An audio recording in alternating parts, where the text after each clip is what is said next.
Bonjour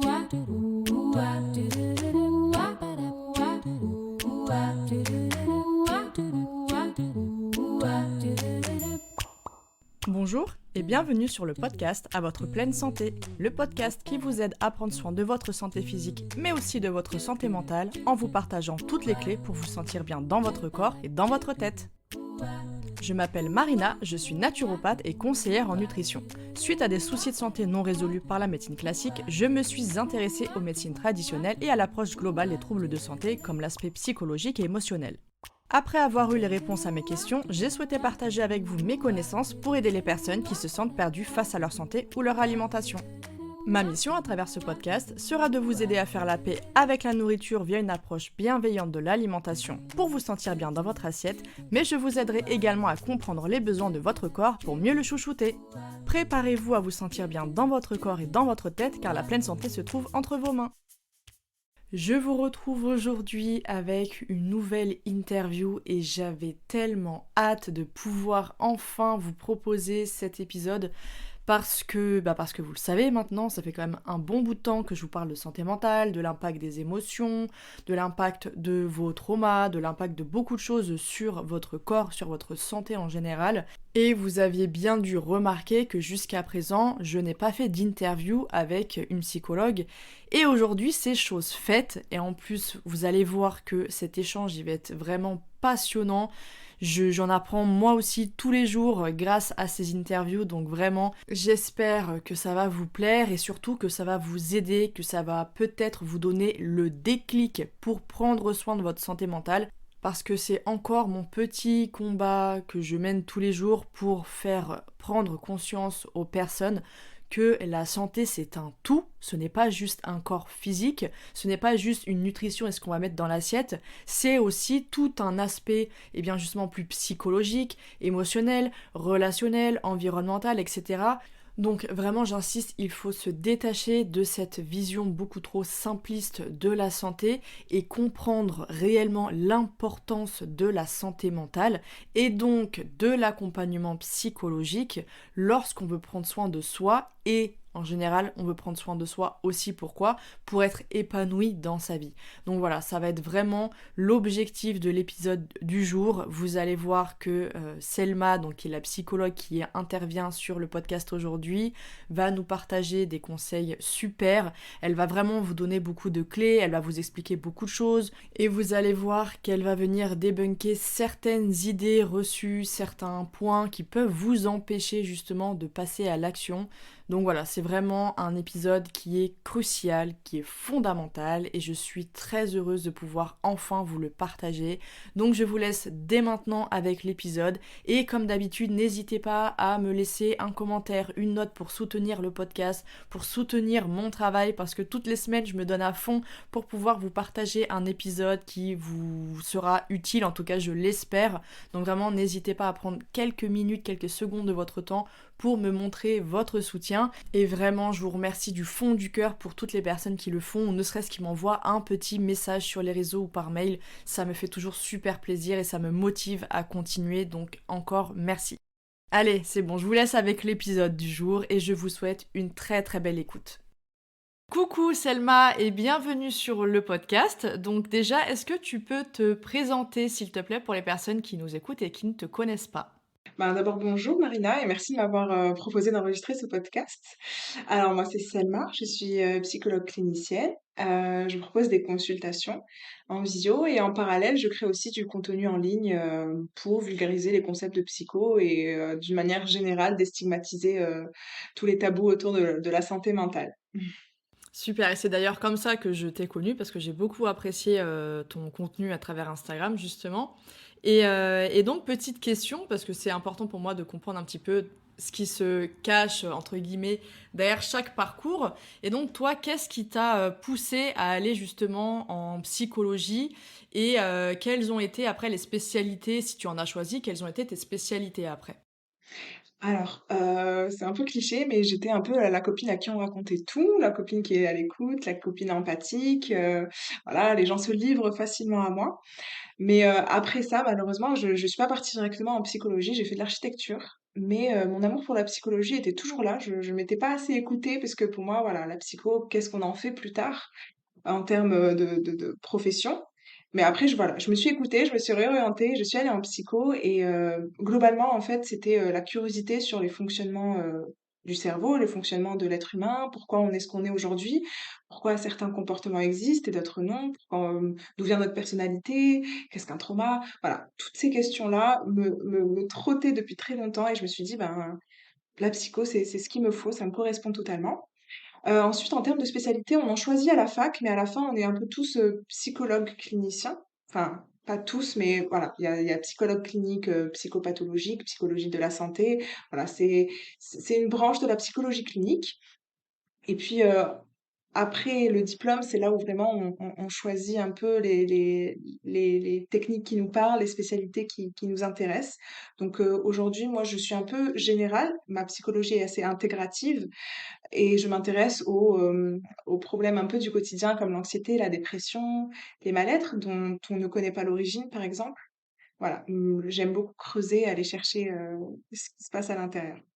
Super, merci beaucoup. Et d'ailleurs, petite question, ça fait combien de temps du coup maintenant que tu diplômée et que tu pratiques? Alors, ça fait pas très longtemps que je pratique. J'ai été diplômée l'année dernière. D'accord, OK, Oh, oui. super. Bah, c'est un bon parcours parce que mine de rien, tu es quand même déjà très, très active, sur les réseaux et tu as beaucoup de choses à partager donc franchement en si peu de temps, c'est déjà super, franchement ce que tu fais. Et donc peut-être, rappeler aussi la différence parce que ça c'est quelque chose, moi-même, hein, il y a très longtemps, je savais pas du tout c'était quoi la différence. Est-ce que tu peux nous rappeler justement, quelle différence il y a entre un psychologue, psychiatre, psychanalyste et psychothérapeute? Parce que c'est des mots, des termes qui ne sont pas les mêmes et en général, on a tendance à les confondre alors que c'est pas la même chose, hein, si je me trompe pas. Pas du tout, oui, c'est pas la même chose, mais ce qui nous fait défaut, c'est le raccourci psy que tout le monde utilise. On dit psy sans aller jusqu'au bout, alors que psy, comme tu viens de l'énumérer, il y a différentes spécialités. Bon, il y a le psychologue, celui qui fait 5 ans à la fac, qui fait ses heures de stage. Il y a le psychologue du travail, psychologue pour les enfants, psychologue qui se spécialise un peu plus pour les personnes âgées et les maladies neurodégénératives. Voilà, il y a différents types de psychologues, mais celui-là, ce qui a en commun, c'est les 5 ans d'études à la fac et les 500 heures selon la fac de stages qui sont validés, où on a pratiqué. Ensuite, on a le psychiatre. Le psychiatre, c'est tout autre chose, c'est un médecin, le psychiatre. Donc il a d'abord été, médecin généraliste, enfin, il a fait les études de médecin généraliste, puis ensuite s'est spécialisé en psychiatrie et il est plus habilité à diagnostiquer, poser des diagnostics de troubles mentaux et surtout de prescrire des médicaments dans le cas où ce serait nécessaire. Et le psychiatre, de base, s'il ne se forme pas plus en dehors de la fac de médecine, n'est pas habilité à faire de la thérapie. Il n'est pas habilité à prendre des consultations où la personne va chercher en profondeur. Voilà. Ça reste un médecin, mais un médecin qui s'occupe des troubles mentaux. Ensuite, le psychanalyste. Aujourd'hui, c'est une profession qui est pas réglementée. Donc, toutes les personnes qui souhaitent devenir psychanalyste peuvent le devenir sans avoir un parcours obligatoire. Après, des psychologues peuvent ensuite se former à la psychanalyse. Pareil pour les psychiatres, s'ils veulent se former ensuite à la psychanalyse. Mais voilà, si quelqu'un veut devenir psychanalyste, il n'est pas obligé de passer par la fac de médecine ou par la fac de psychologie. Et la psychanalyse, c'est un peu ce que Freud a inventé. Ça s'apparente aussi à beaucoup de paroles, voilà, la thérapie par la parole et par l'inconscient. Mais on y reviendra plus tard. Je pense que j'aurai l'occasion un peu de creuser un peu plus loin.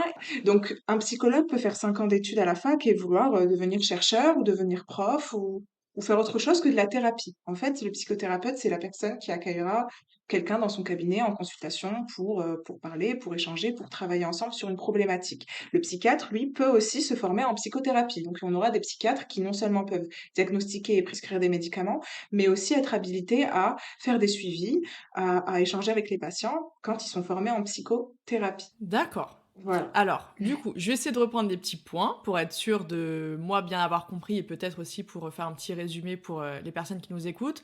Donc, psychologue, c'est les études. Voilà, quelqu'un qui a vraiment fait les études pour devenir psychologue. On est sur un diplôme reconnu par l'État, on est d'accord? C'est ça. de 5 ans. Obligatoirement, une licence de psychologie, puis un master de psychologie. On peut faire des ponts où on passe en L1, L2, mais on ne passera pas en master de psycho si on n'a pas une licence validée en psychologie. Ok, donc ça c'est super important. D'accord. Ensuite, donc psychiatre, c'est celui qui va nous poser un diagnostic et nous donner des médicaments. Donc j'imagine que s'il y a un problème, on a besoin d'un arrêt, je pense aux personnes qui font un burn-out, qui font une dépression, etc. Seul un psychiatre aura l'habilité au final de pouvoir diagnostiquer et arrêter la personne. C'est bien ça? On a la médecine du travail qui peut le faire. On a la médecine du travail qui fait le job et il y a aussi des psychologues du travail aussi qui peuvent accompagner la personne en burn-out et en dépression. Le psychiatre n'est pas nécessaire. Tant qu'un médecin, le médecin du travail pose le diagnostic, c'est OK. Pas besoin obligatoirement d'aller chez un psychiatre. D'accord, donc ça veut dire qu'un psychologue peut poser en fonction de sa spécialité et si justement il est psychologue du travail, non, médecin du travail, c'est ça, médecin du travail, sans être forcément formé à la psychologie, il peut quand même faire un diagnostic sur ce niveau-là, c'est ça? Oui, de toute façon, les médecins généralistes sont aussi habilités à prescrire des antidépresseurs et des anxiolytiques. Oui, ça oui, tout à fait. Ok. Le psychanalyste, je pense qu'on va y revenir un petit peu tout à l'heure, mais c'est le cliché du divan où on parle beaucoup. Exact. Voilà, c'est celui-là. C'est celui, tout le monde pense psychothérapie, on pense à ça, et ça, on y reviendra parce que c'est un très très gros cliché. Et donc, la psychothérapie, en fait, c'est la pratique, entre guillemets, dans le sens où on va vraiment faire une thérapie sur le plan psy en accompagnant les personnes. Donc en fait, comme nous, naturopathes, enfin après c'est naturothérapie, c'est encore autre chose, mais en fait c'est la partie thérapeute, on va être dans le soin au final de la personne, quoi. C'est bien ça. C'est exactement ça. Ok, et donc comme tu disais, donc les psychologues ont tous la capacité d'être psychothérapeutes, parce que j'imagine que c'est quelque chose qu'on apprend durant les études de psychologue. Oui, on a le bagage en psychologie voilà, du fondement du comportement humain, du fonctionnement, voilà, des émotions, du cerveau et puis, on peut ouvrir son cabinet, mais c'est recommandé quand même de suivre des formations dans des spécialités dans lesquelles on veut pratiquer. Voilà, ça c'est recommandé, mais l'obligation aujourd'hui, après 5 ans d'études en psychologie, clinique, on peut ouvrir son cabinet et pratiquer la thérapie. Ok, d'accord. Et par contre, comme tu le disais, un ou une psychothérapeute n'est pas forcément psychologue. Et ça peut être, parce que c'est vrai qu'on en voit beaucoup, moi je sais que j'en ai déjà consulté deux, psychothérapeutes qui n'étaient pas psychologues, donc diplômés d'État. Et ça, c'est les personnes qui vont justement se former à certaines thérapies sur le plan psychologique. Donc j'en ai déjà parlé dans le podcast, une qui est très connue parce que ça a beaucoup fonctionné sur moi, c'est l'ICV, mais il y en a plein d'autres qui existent. Et en fait, c'est quand les personnes vont se former à cette thérapie et pratiquer cette thérapie. Et dans ce cas-là, on parlera de psychothérapeute, c'est bien ça? Non, je pense que je me suis mal Non? exprimée Ok. tout à l'heure. Non. Moi, je pensais que vraiment psychothérapeute, ça voulait dire qu'il a été formé justement à une pratique précise, mais il n'est pas forcément psychologue. Moi, c'était ça que j'avais compris. En fait, les psychologues ne sont pas spécialement psychothérapeutes si, après les études, par exemple, ils veulent faire un doctorat et être chercheurs et être prof, ils vont pas pratiquer de thérapie, Ok, malgré les 5 ans d'études à la fac. Ils sont habilités à le faire, mais ils d'accord. cherchent pas à le faire. Ensuite, ce dont tu parles, bon, l'ICV, en général, de ce que je sais, on est obligé d'avoir validé notre diplôme de psychologue pour être formé à l'ICV. L'ICV, c'est quand même, en fait, c'est le bout de l'iceberg. Toutes ces formations, c'est le bout. On a quand même les fondements principaux, c'est la base, c'est la généralité de la psycho, et on pourra être formé à l'EMDR, par exemple, à l'ICV ou au TCC, que si on est déjà psychologue. Donc, ce dont tu parles, pour les personnes qui veulent se former, par exemple, au coach de vie, ça, on n'est pas besoin d'avoir un bagage en psycho, mais on se proclame thérapeute, parce que c'est une thérapie. Est-ce que c'est une psychothérapie? Non, mais ça reste une thérapie. Le mot psychothérapie n'est réservé qu'aux médecins ayant été formés en psychothérapie, donc ce sera des psychiatres psychothérapeutes, donc qui peuvent prescrire des médicaments et aussi recevoir les personnes pour chercher en profondeur ce qu'il se passe, donc avoir des consultations de 45 minutes, 1 heure, et aux psychologues qui ensuite ouvrent leur cabinet. Ça, c'est un titre que qu'on peut avoir qu'après des études de 10 ans pour les psychiatres ou de 5 ans pour les psychologues. D'accord. Ok, bah tu vois, ouais, je vois mieux maintenant parce qu'en fait, j'avais vraiment cette impression que le psychothérapeute, c'était la personne qui faisait donc les psychothérapies, qui avait pu se former à même d'autres techniques qui sont pas forcément réservées aux psychologues. Je sais pas, je pense à justement, bah, tout ce qui est EFT, enfin tous les trucs un petit peu comme ça qui sont un petit peu dits alternatifs et qui vont agir sur le plan psy et qu'en fait, c'était pour les personnes qui n'étaient pas justement diplômées en tant que psychologue et pour moi, c'était un truc un petit peu alternatif, dans le sens où c'était pas quelque chose qui était reconnu. Un psychothérapeute, je pensais que c'était quelqu'un qui était pas forcément reconnu par l'État comme un psychologue. Donc tu vois, en fait, j'avais complètement tort et en fait, seules, les Mais t'es pas personnes la seule. oui, bah, c'est pour ça, c'est bien de faire la précision et donc du coup, moi, ce que je comprends avec ce que tu me dis, c'est qu'effectivement, je pense que beaucoup de personnes utilisent le mot psychothérapeute à tort, du coup. Oui, assez souvent, que ce soit de la population générale qui voit quelqu'un qui va les aider et c'est légitime, ça peut vraiment aider. On aura tendance à dire qu'on a eu une psychothérapie, alors qu'on aurait eu une thérapie ou un coaching ou autre chose. Après, il y a aussi la catégorie des psychopraticiens aussi, c'est autre chose aussi. Souvent, la psycho, c'est des formations aussi assez brèves, si je me trompe pas, hein. Après, voilà, je suis psychologue, voilà, je te dis tout ce que je sais sur le domaine. Après, peut-être que quelqu'un a des précisions, mais les psychopraticiens, il y a des écoles de psychopratique, voilà, c'est une année, quelques mois de formation, et aussi, mais non pas le titre protégé de psychologue. Ensuite, pour les auditeurs, ce qu'on peut demander, c'est le numéro ADELI. Oui. Le numéro ADELI, tous les psychologues ont un numéro ADELI. Donc, si la personne que vous consultez n'est pas en mesure de vous donner son numéro ADELI, c'est qu'elle n'est pas enregistrée à l'ARS, au niveau de l'ARS Mhm. de, de l'Agence régionale de la santé. C'est ça qui réglemente en fait qui est psychologue et qui ne l'est pas. Donc tout psychologue qui a eu ses 5 ans d'études a un numéro d'ADELI. ADELI, voilà. Et du coup, psychopraticien, ça, en deux mots, c'est quoi, justement? Ça consiste en quoi, la différence? Un psychopraticien, c'est des études courtes, mais en fait, c'est un peu la même chose, en fait. C'est ça qui est flou, c'est que c'est quelqu'un qui veut aider les autres, bon, qui a pas les fondements, qui a pas ces 5 ans d'études de psycho, mais qui veut, voilà, que c'est un peu plus que des études un peu plus poussées qu'un coach, mais c'est pas un psychologue. Ok. Voilà, mais qui peut, voilà, si à l'offre et la demande, si quelqu'un y trouve son bonheur, eh ben, si c'est clair des deux côtés, si on sait que c'est pas un psychologue qu'on consulte et que ça nous plaît, voilà, tout est gagné des deux côtés. D'accord, ok, bah tu vois, on aura appris déjà pas mal de choses, donc maintenant on saura bien faire la différence avec tout ce qui existe. Et maintenant on va venir quand même à un point qui est important parce que c'est, moi je le dis tout le temps, mais c'est vrai qu'on a tendance, quand on est malade aujourd'hui ou qu'on a un symptôme physique, il est tout à fait naturel et normal, on a pas honte d'aller voir un médecin ou d'aller voir un naturo si c'est pour quelque chose de chronique, voilà. On va voir quelqu'un, mais dès qu'il s'agit d'un aspect sur le plan psychologique ou émotionnel, là on se dit non, non, il n'y a rien, ou non, je vais résoudre ça tout seul, ou je vais faire un travail sur moi-même, ça c'est l'expression que j'entends beaucoup. Euh, et étonnamment, on a du mal à demander de l'aide. Et donc moi, je voulais te demander, quelles sont les raisons, les motifs, ou même après justement les bienfaits d'aller consulter justement une psychologue, un ou une psychologue. En règle générale, il n'y a pas d'autre motif que je ne me sens pas bien, j'ai fait mon bout de chemin seul, j'y arrive plus, j'ai plus les réponses, j'arrive à la fin de mes ressources internes et externes et j'ai besoin d'être guidée dans la suite d'un travail sur moi-même. Ou des personnes qui sentent dès le début qu'elles n'ont pas spécialement envie de puiser dans leurs propres ressources, mais veulent demander de l'aide à l'extérieur. Moi, je pars du principe que dès lors qu'on a un mal-être, quel qu'il soit, qu'on connaisse l'origine ou pas, qui nous handicape au quotidien, enfin, le meilleur, ce serait de ne pas arriver jusqu'au point où ça nous handicape au quotidien, où on est paralysé dans tous les domaines de notre vie, mais ce serait plutôt dès qu'on a un mal-être et qu'on sent qu'on peut travailler dessus. Voilà, j'invite toutes les personnes qui ont envie et qui sentent qu'il y a quelque chose à faire. Après, il y a beaucoup de personnes qui veulent juste échanger, et ça, c'est OK aussi, puisque on a tendance à oublier qu'il y a énormément de personnes qui n'ont pas d'entourage ou qui ont personne à qui parler ou qui ont juste besoin d'un point de vue extérieur. Et ça fait aussi du bien. En vrai, si on a envie de voir un psy, il y a toujours une raison. Il y a pas de... à chaque fois que j'ai un patient en face de moi, même si la personne se dit, bah, je sais pas trop, il y a toujours une raison pour laquelle on a cliqué, qu'on a pris rendez-vous et qu'on se retrouve devant le psy.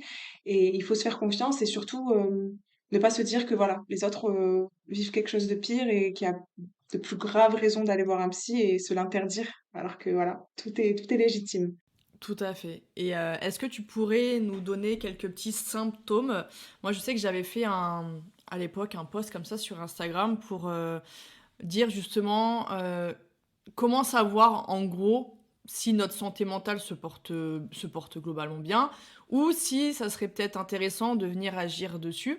Bon, il y a toute la partie, physique, mais en fait sur la partie, des petites choses du quotidien toutes bêtes, comme, le manque de confiance en soi, enfin toutes ces petites choses-là, qui montrent qu'il y a quand même des petites choses on va dire à intégrer, sur le plan psychologique, sur, notre vécu, notre expérience et tout. Et en fait, c'est pour ça, c'est bien ce que tu disais par rapport aux personnes qui se disent: «Oui, mais il y en a qui ont vécu pire et tout». En fait, je pense que beaucoup ne se rendent pas compte, du fait qu'on va pas voir un psy, une psy, uniquement si on pense parce que c'est pareil, beaucoup ont vécu des traumas, mais n'ont pas la perception que c'est un trauma. Donc du coup, pensent avoir vécu quelque chose de atroce comme on pourrait le voir des fois dans que ce soit dans des films ou n'importe après dans notre entourage avec des personnes qui ont vécu effectivement des choses très impressionnantes. Donc on se dit: «Non mais non, moi je suis pas du tout à cet état-là, j'ai pas besoin de ça». Mais alors qu'il peut y avoir des petits symptômes, des petits signaux du quotidien qui peuvent passer inaperçus chez beaucoup de personnes et qui pourtant pourraient indiquer qu'il serait peut-être bien, d'envisager justement un travail, une psychothérapie. D'accord, très bonne question. C'est vrai qu'on a tendance à attendre le blocage total, voilà, le mental breakdown, comme on dit, je sais pas comment l'équivalent en français, mais l'explosion interne pour enfin consulter. Après, il y a des petits signaux de tous les jours, un mauvais sommeil qui s'accumule, par exemple. On comprend pas trop pourquoi ces derniers temps on n'arrive pas à dormir, on comprend pas trop pourquoi on n'a pas trop envie de sortir du lit, on est un peu irritable, on a, on se met à s'énerver contre des gens, on s'énerve pour des choses pour lesquelles on s'énerve pas d'habitude. En général, il y a souvent l'aspect changement. Je me reconnais plus, je sais pas ce qui se passe. euh, je suis plus pareil, j'ai plus trop envie de faire ce que j'aime faire d'habitude. Ou voilà, donc de ce côté-là, en termes d'humeur, c'est important aussi de se rendre compte quand on se reconnaît plus trop et que qu'on perd un peu de cette joie de vivre qu'on a ou de cet élan, cette motivation qu'on a d'habitude. Et en termes de confiance en soi, tout ça, estime de soi, en général, on fait le constat assez tard. C'est une fois qu'on se dit, mais pourquoi je sabote ces relations? Pourquoi j'évite ces opportunités-là qui arrivent devant moi? Ce genre de choses. Et souvent, ça, on s'en rend compte qu'une fois qu'on arrive avec du recul, se rendre compte que oui, il y a quand même une récurrence. Et là, qu'on se dit, ah oui, peut-être que le facteur vient de moi, le blocage vient de moi, ou quelque chose, c'est moi qui rejette tout ça, ou c'est moi qui m'auto-sabote, ou autre chose. Donc, reconnaître très subtilement qu'on a une faible estime de soi, ce serait top. Mais en général, voilà, c'est après divers éléments, des divers échecs qu'on s'en rend compte. Mais au quotidien, un petit exemple, si on n'a pas trop d'estime de soi, c'est par exemple, on a envie de dire des choses dans un groupe ou une discussion qui nous intéresse, on se sent pas légitime de prendre la parole, par exemple. Ou on est invité quelque part, on a très envie d'y aller, mais on se dit que qu'on n'est pas à la hauteur. Ou des choses du quotidien comme ça, qui déjà, on sent qu'il y a un conflit, j'aimerais faire ça, mais je n'y arrive pas. C'est déjà un indice voilà, qui a un problème quelque part, voilà, qui nous empêche de vivre pleinement. Exactement. Et même, tu disais tout à l'heure, en fait, c'est les schémas répétitifs au final, quand on se rend compte que ce soit, je sais pas, avec des relations amicales, relations amoureuses, avec le travail, avec le sport, avec n'importe, mais qu'il y ait toujours les mêmes obstacles ou les mêmes situations qui reviennent à chaque fois, à chaque fois, à chaque fois.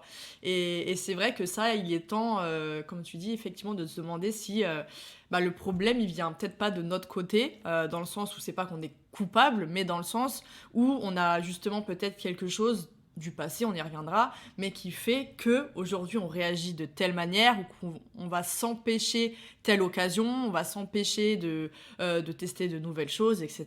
Et c'est vrai que ça c'est important parce que et j'avais mis ce point dans le fameux post en question où j'expliquais de manière générale, en fait, l'épanouissement sur tous les plans, en fait, c'est de se sentir épanoui professionnellement, personnellement, familialement, socialement, enfin voilà. Et si on voit que c'est pas le cas partout, c'est qu'effectivement, il y a peut-être quelque chose quand même à travailler, parce que je sais pas si tu seras d'accord avec moi ou pas, mais pour moi, quand on sait si on a vraiment une santé mentale qui est vraiment... Enfin, quand je parle de santé mentale, là actuellement, j'englobe aussi la partie sociale, environnementale et tout ça, en fait. Tout ce qui va venir jouer vraiment sur... Oui, c'est un voilà, ensemble, exactement. bien sûr. Mais en fait, je pars du principe où à partir du moment où on est bien sur ce plan-là, en fait, on se sent épanoui. Alors après, je l'avais dit, ça veut pas dire de ressentir la joie et la bonne humeur tous les jours, H24, mais globalement d'être sur un on a plus de facilité à surmonter les épreuves, à voir le entre guillemets «le bon côté», en tout cas à les traverser sans à devoir, chuter et ne jamais se relever. Enfin voilà, on voit quand même qu'il y a une certaine, c'est les choses sont beaucoup plus simples, beaucoup plus faciles, et on a tendance à être quand même un peu plus, épanoui, un peu plus satisfait de notre vie sur ces plans-là, que justement quand il y a quelque chose qui ne va pas et aujourd'hui on peut dire ce qui est. Je pense que ça s'est vu avec le Covid. Il y a beaucoup de personnes qui se sont remises en question et surtout sur le plan pro, il y a eu énormément de reconversions professionnelles depuis le Covid. Et en fait, je pense que les gens, de fait de cogiter comme ça chez eux, ils se sont dit, mais en fait, moi j'en ai marre de cette vie, j'en ai marre de ça, je sais pas pourquoi je continue à accepter ça. Et tout ça, c'est des petits trucs qui, je pense, il y avait des petits signaux d'alarme par-ci, par-là. On le voit avec les burn-out, hein, on le voit avec toutes ces choses-là, et au final, on se rend compte que aujourd'hui, dans notre société, il y a beaucoup de choses qui nous poussent justement à avoir une santé mentale qui n'est pas tip-top, et d'où l'importance, encore une fois, d'en prendre soin. Mais le problème, c'est qu'on retrouve beaucoup de réticence. Et donc, je voulais voir avec toi, à ton avis, pourquoi les personnes sont autant réticentes, ont autant peur, ou alors même si elles ne disent pas avoir peur, mais voilà, on sent bien qu'il y a un blocage, avec le fait justement d'aller consulter une psychologue, psychothérapeute. Oui, effectivement, il y a énormément de réticences, ça, c'est indéniable. Malgré le Covid, quand même, le Covid a quand même fait ouvrir les yeux à beaucoup de personnes, à un peu plus, à un peu lever le tabou sur ce mal-être et que voilà, aller chez le psy, c'est assez important. La santé mentale va de pair avec la santé physique. Mais par rapport aux réticences, il y a beaucoup, j'en ai parlé tout à l'heure, la peur aussi de ne pas être légitime, bien sûr. C'est quelque chose qui revient très souvent. J'ai envie de voir une psy, mais elle va rigoler si elle se rend compte que je viens juste pour ça, ou voilà, j'ai peur d'être ridicule, j'ai peur de prendre la place à quelqu'un qui en a plus besoin. Donc ça, c'est quelque chose qui revient souvent. Il y a aussi les gens qui ont peur de parler d'eux-mêmes, des peurs de parler, voilà, se disent peur de se livrer, peur d'en dévoiler un peu trop, peur d'être vulnérable, peur de se montrer sous un autre jour, un peu plus authentique. Donc ça peut faire peur à plusieurs personnes. Il y a aussi le fait de ne pas savoir exactement ce que c'est la psycho.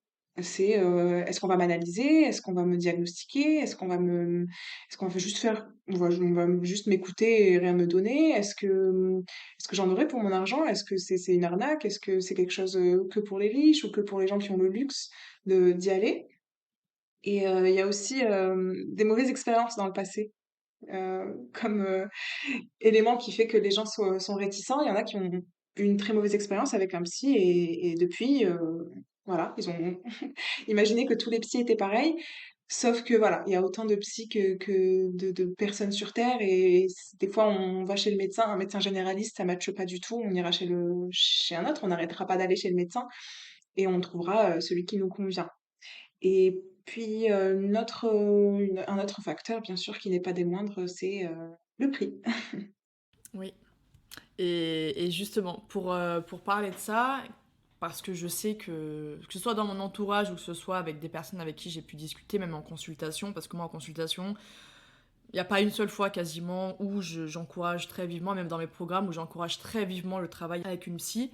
Et en fait, le problème qui revient souvent, c'est le prix, justement, c'est le tarif. Donc, qu'est-ce que tu conseillerais justement aux personnes qui veulent se faire accompagner sur le plan psychologique, mais qui n'ont pas les moyens financiers pour ça?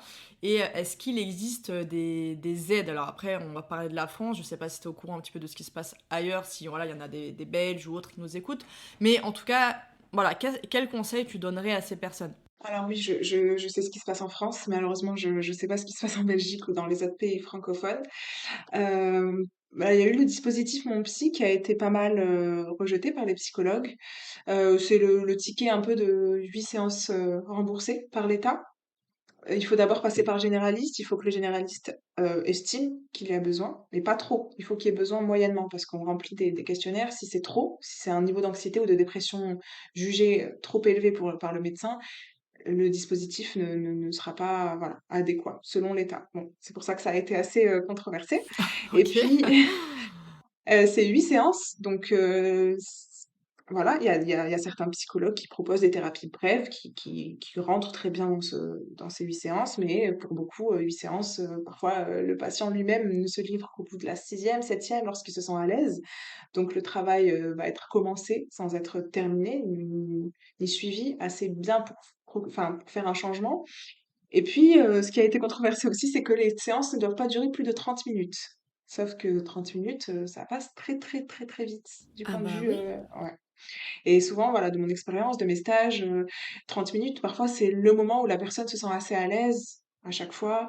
C'est le moment où les personnes livrent au bout de au milieu, parce que ce qu'on propose, nous, en tant que psy, en général, c'est 45 à 1 heure, 45 minutes à 1 heure, de temps de consultation. Et au bout de 30 minutes, on se rend compte que, voilà, c'est juste le moment, c'est l'échauffement avant, où la personne se sent bien à l'aise, où va bien, approfondir les choses. Donc, voilà, c'est un dispositif qui peut aider quand même, on va pas dire que ça fait que du négatif. Ça peut aider ceux qui ont vraiment pas d'autre choix. Après, il y a les CMP, il y a d'autres organismes, mais voilà, l'attente est très, très longue et on n'est pas sûr de tomber sur quelqu'un qui nous correspond, une approche qui nous correspond, une culture qui nous correspond. Voilà, il y a énormément de critères qui font qu'une thérapie marche ou ne marche pas.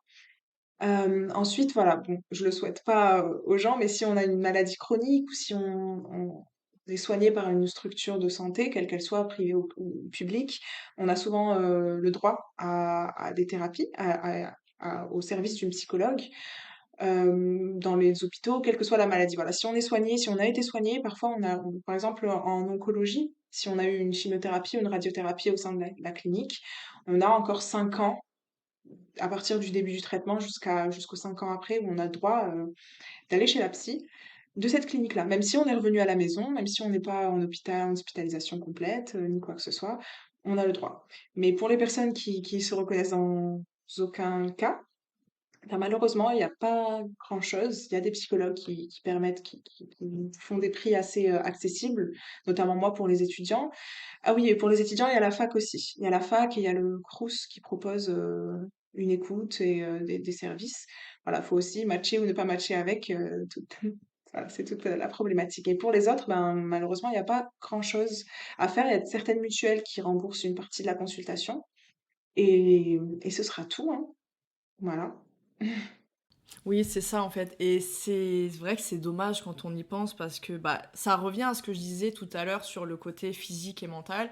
Autant, enfin oui et non, parce que j'allais dire le médecin est remboursé, mais après aujourd'hui en tout cas il y a beaucoup de choses qui changent, il y a de plus en plus de choses qui ne sont pas remboursées, alors que voilà, il y a des besoins. Mais au-delà de ça, ça montre encore cette tendance à négliger la santé mentale, je trouve, parce que on devrait pouvoir être remboursé notre séance de psychothérapie, tout comme notre séance chez le médecin généraliste ou chez le gastro-entérologue ou n'importe en fait, parce que ça reste tout autant important, les problèmes de santé mentale. Et je trouve que ça montre vraiment bah voilà, cette tendance qu'on a à négliger cet aspect-là, en tout cas dans notre pays. Après, d'un point de vue de la société, je ne sais pas parce que je sais pas trop comment ça se passe sur le plan psy, par exemple aux États-Unis ou en Angleterre, les pays qui ont tendance à être un petit peu plus en avance, en Allemagne aussi. Donc peut-être que eux, ils ont des démarches un peu plus poussées que nous, je sais pas du tout. Mais c'est vrai que c'est un petit peu embêtant parce que on a envie, moi-même la première, j'ai envie que les personnes vraiment prennent soin d'elles de ce côté-là. Mais comme tu l'as dit, malheureusement, c'est complexe. Il faut pouvoir, enfin, faut que ça puisse correspondre. Moi, je sais que c'était vraiment quand j'étais beaucoup plus jeune, j'avais dû. C'était pareil pour les CMP quand on est jeune, comme ça, pour trouver quelqu'un, une psychologue. Mais ça avait mis du temps. Enfin, ça avait mis beaucoup, beaucoup de temps. Et heureusement, entre-temps, j'avais pu trouver une psychologue qui m'avait fait un tarif étudiant. Elle savait que j'étais étudiante et tout ça. Mais il y a l'attente, il y a les disponibilités, il y a tout ce qui va être, bah, effectivement, est-ce que ça va nous convenir ou pas, parce que c'est bien si on nous... C'est un peu comme les avocats commis d'office, au C'est final, ça. on t'impose quelqu'un, bah oui, c'est gratuit, mais bon, t'as pas trop le choix de Mm. faire autrement, quoi. Donc si elle te convient pas, la personne, bah... T'as pas trop de choses à dire. Sauf que ça peut être bah, problématique parce que, comme tu as dit tout à l'heure, si tu tombes sur quelqu'un qui te convient pas et qui, pire, te dégoûte de la psychothérapie, enfin, c'est encore pire, quoi. Donc ouais, c'est dommage. Après, pour les personnes qui auraient le budget, mais juste qu'ils ne le mettent pas dedans. Parce que moi, je sais que j'ai cette conversation, ne serait-ce que pour l'alimentation, pour la partie de l'hygiène de vie, de la santé de manière générale. C'est un investissement auquel je pense que beaucoup de personnes, mais vraiment sous-estiment l'investissement d'une psychothérapie dans notre vie. Mais dans notre vie, dans notre santé, même physique, je vous le dis tout le temps, mais que ce soit dans notre vie ou dans tous les aspects, ne serait-ce qu'avec dans vos relations, dans votre famille, dans tout ça, en fait, c'est un investissement.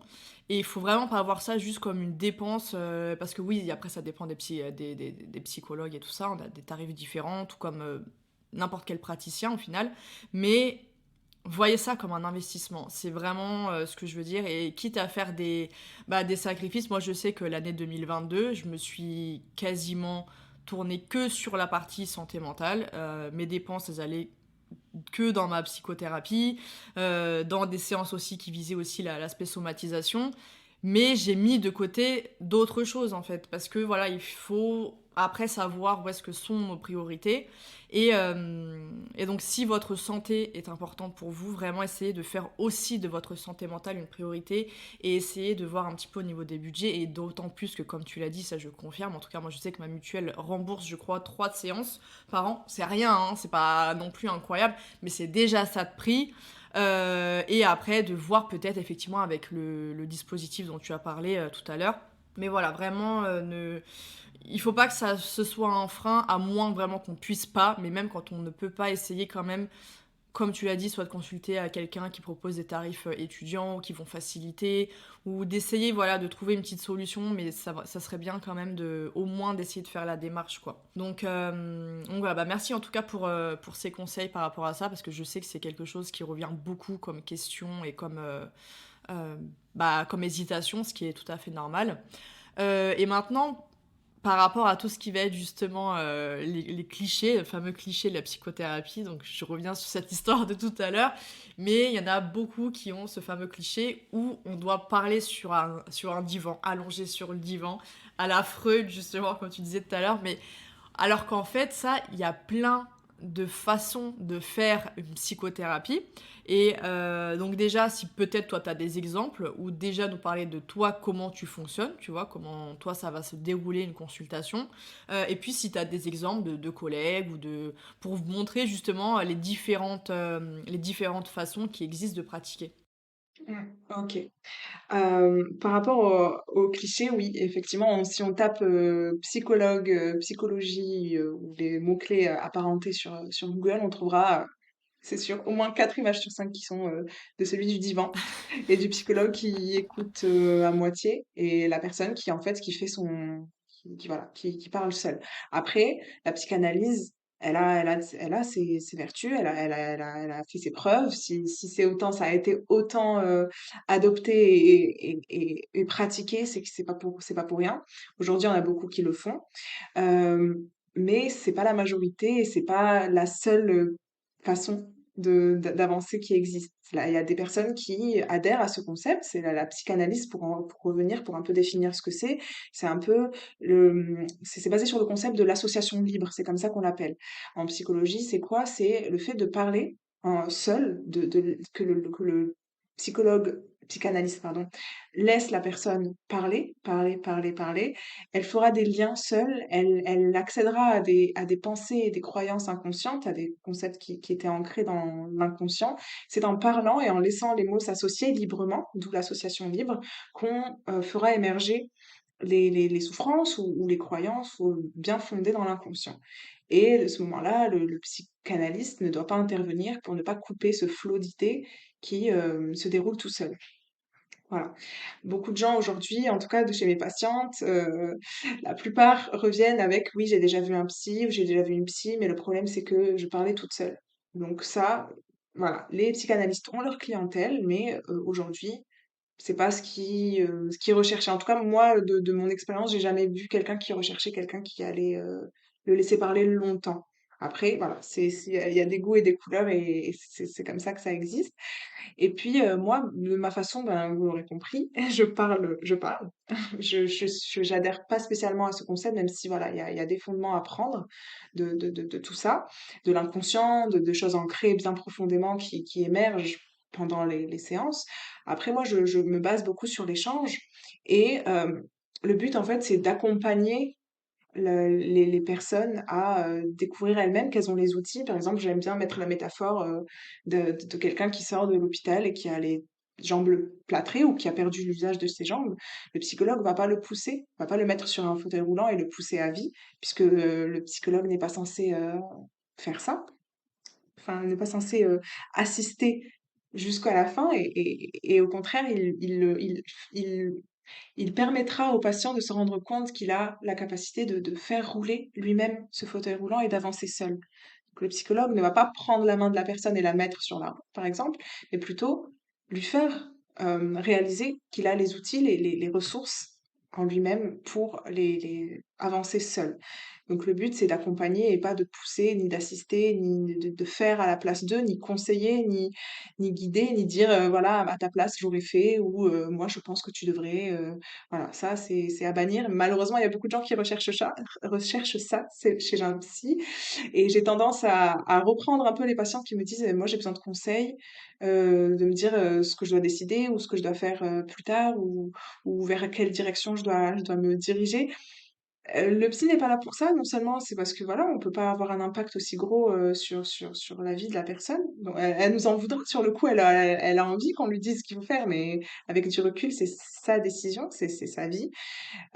Du coup, à ma façon de faire, moi, c'est plutôt d'abord d'en apprendre le plus possible de la personne, de créer cette relation de confiance dans les deux sens, de s'habituer l'un à l'autre.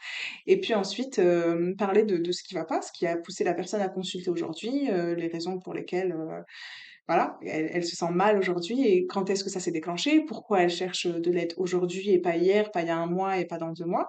Ça, c'est important aussi. Et puis ensemble, on essaiera de comprendre pourquoi, parce que voilà, moi je parle du principe que le cerveau, le corps fait toujours les choses pour nous. Donc on a tendance à dire oui, j'ai de l'anxiété, je vais m'en débarrasser, j'ai de la dépression, je vais m'en débarrasser. Oui, mais si elle est là, c'est qu'elle est en train de te dire quelque chose. Si elle est là, c'est qu'il y a une raison. Moi, en tout cas, c'est ma vision des choses. Donc je vois pas ça comme l'ennemi à abattre, mais plutôt d'abord, on va d'abord faire copain-copain avec ça. On va comprendre d'où ça vient, pourquoi. C'est adaptatif, il y a toujours une raison. Et si peut-être que c'était adaptatif à un moment, ça ne l'est plus aujourd'hui. Et pourquoi ça l'a été à un moment et pourquoi même si on n'en a plus besoin aujourd'hui, pourquoi c'est resté, pourquoi ça nous accompagne jusqu'à aujourd'hui, cette angoisse, cette peur, cette anxiété. Et ensuite, essayer de se libérer de ça ensemble, en travaillant. Et comme tu disais, c'est un engagement. C'est un engagement, la psychothérapie. C'est vrai qu'on a tendance à vouloir être remboursé comme les médecins, mais on n'est pas comme les médecins. C'est pas en une séance voilà, que je vais prescrire la pilule magique. Mais c'est un engagement, c'est un travail, c'est un travail en profondeur. En tout cas, c'est comme ça que moi je le vois et ce que je propose aux patients, c'est venir plonger à l'intérieur, faire un voyage intérieur. Bien sûr, on peut parler de ce qui se passe de semaine en semaine, une altercation avec une amie, en discuter, bien sûr. Mais en parallèle, moi, l'objectif principal, ce serait d'aller trifouiller bien à l'intérieur et essayer de, ouais, d'en tirer des leçons, de comprendre et de se débarrasser, j'ai envie de dire débarrasser, mais en même temps de se libérer de ce qui n'est plus adaptatif aujourd'hui et ce qui nous sert plus pour avancer et qui aujourd'hui Oui, finalement nous empêche d'avancer librement oui. et pleinement. En fait, d'accepter que ça a été utile à cet instant, donc d'accepter ça, d'accueillir ça, et ensuite de laisser partir parce que aujourd'hui on sait qu'on a les outils pour, et donc le corps n'a plus besoin de manifester tel symptôme qui peut être donc justement, comme tu l'as dit, l'anxiété, la dépression et tout, mais aussi, on en parlera après, mais aussi des symptômes physiques. Donc, ah ouais, je te rejoins à 100%, à 100% là-dessus en tout cas. Et en plus, et en fait, c'est ça que j'aime dans ta façon de dire les choses, et c'est ce que, en fait, ça va vraiment dans ma démarche aussi sur le plan physique.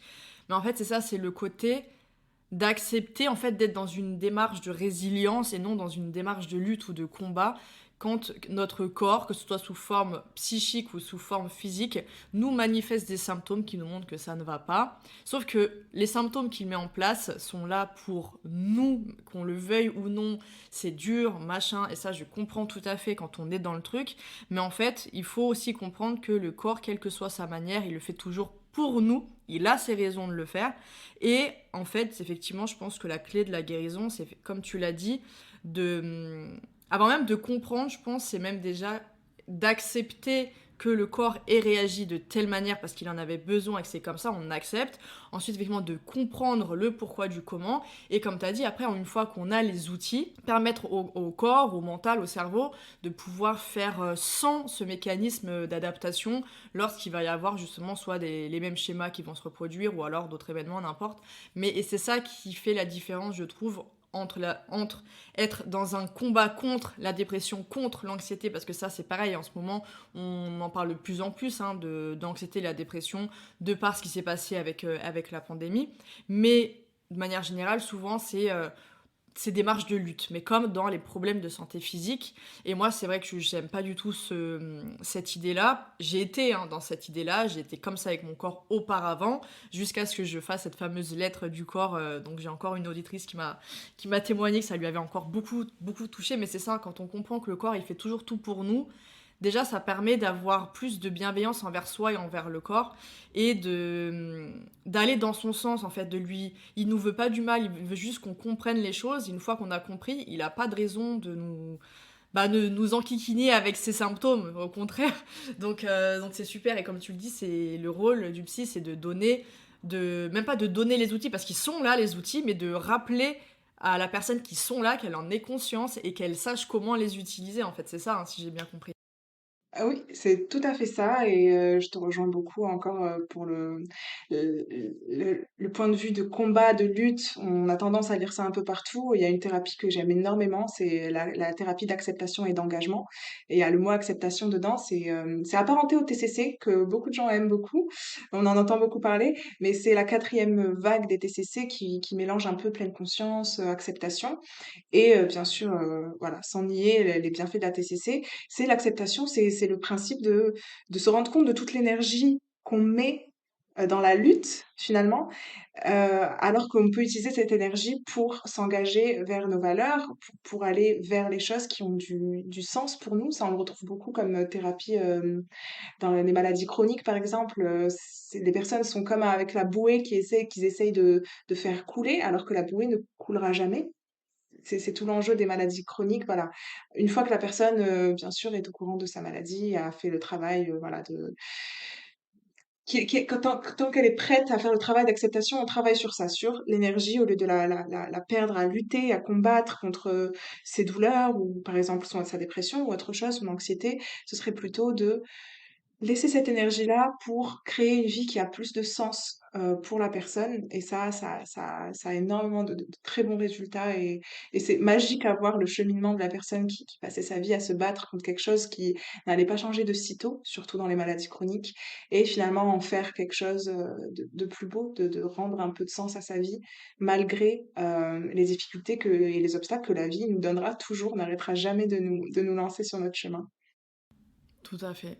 Et même, comme on y reviendra après, mais bon, les personnes qui nous écoutent ont l'habitude, même pour vos problématiques physiques, hein. Quand moi, la première, je parle tout le temps de tous les troubles digestifs chroniques qu'on a, c'est pas un hasard. Certes, il y a l'hygiène de vie, bien sûr qu'il y a l'hygiène de vie, mais il y a aussi beaucoup le système nerveux qui est mis en péril avec notre société, notre rythme, tout ce qui va, enfin, toutes les injonctions qu'on a partout. Et l'aspect mental joue énormément.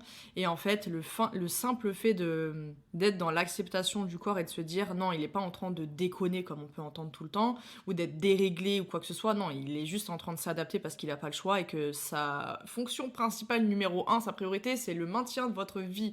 Lui, tout ce qu'il peut, tout ce qu'il fait, c'est pour vous maintenir en vie, c'est l'instinct de survie qui est là. Et en fait, l'énergie, c'est en fait, justement, c'est soit vous la mettez dans la lutte, et justement, j'avais fait un épisode de podcast sur ça, sur la lutte et la résilience, et soit vous la mettez dans la lutte, et c'est très énergivore, et je sais, je suis passée par là pour aussi bien des troubles psychiques que des troubles physiques, et c'est une perte de temps, d'énergie, et c'est pour ça que j'ai fait cet épisode, pour essayer de faire comprendre aux personnes au lieu de passer tout ce temps à vous battre, à vous aller dans le sens inverse, là où le corps il veut aller, laissez-vous directement aller avec le corps, aller dans le sens qu'il veut.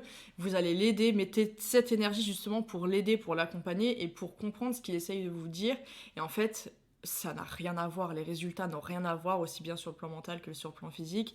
Et donc je me doute complètement que les résultats que tu peux voir sont beaux à voir. Et moi, je l'ai vu aussi bien dans ma propre histoire, où effectivement, à partir du moment où j'ai arrêté d'être dans la lutte et d'être plutôt dans l'acceptation, j'ai énormément changé en l'espace d'un an. C'était quand même assez fou.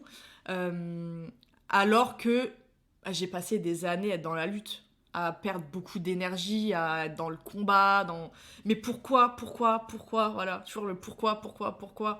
Voilà, donc c'est important. Et ça, c'est. Donc merci vraiment d'avoir refait un très très beau rappel, très pertinent là-dessus.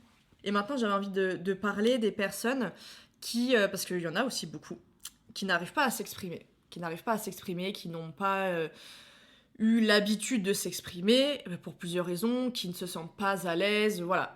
Comment tu fais avec des personnes qui sont comme ça? Est-ce que la psychothérapie est envisageable? Est-ce qu'il faut faire autrement? Est-ce que voilà, il y a des techniques pour s'adapter aux personnes qui ont du mal avec le verbal?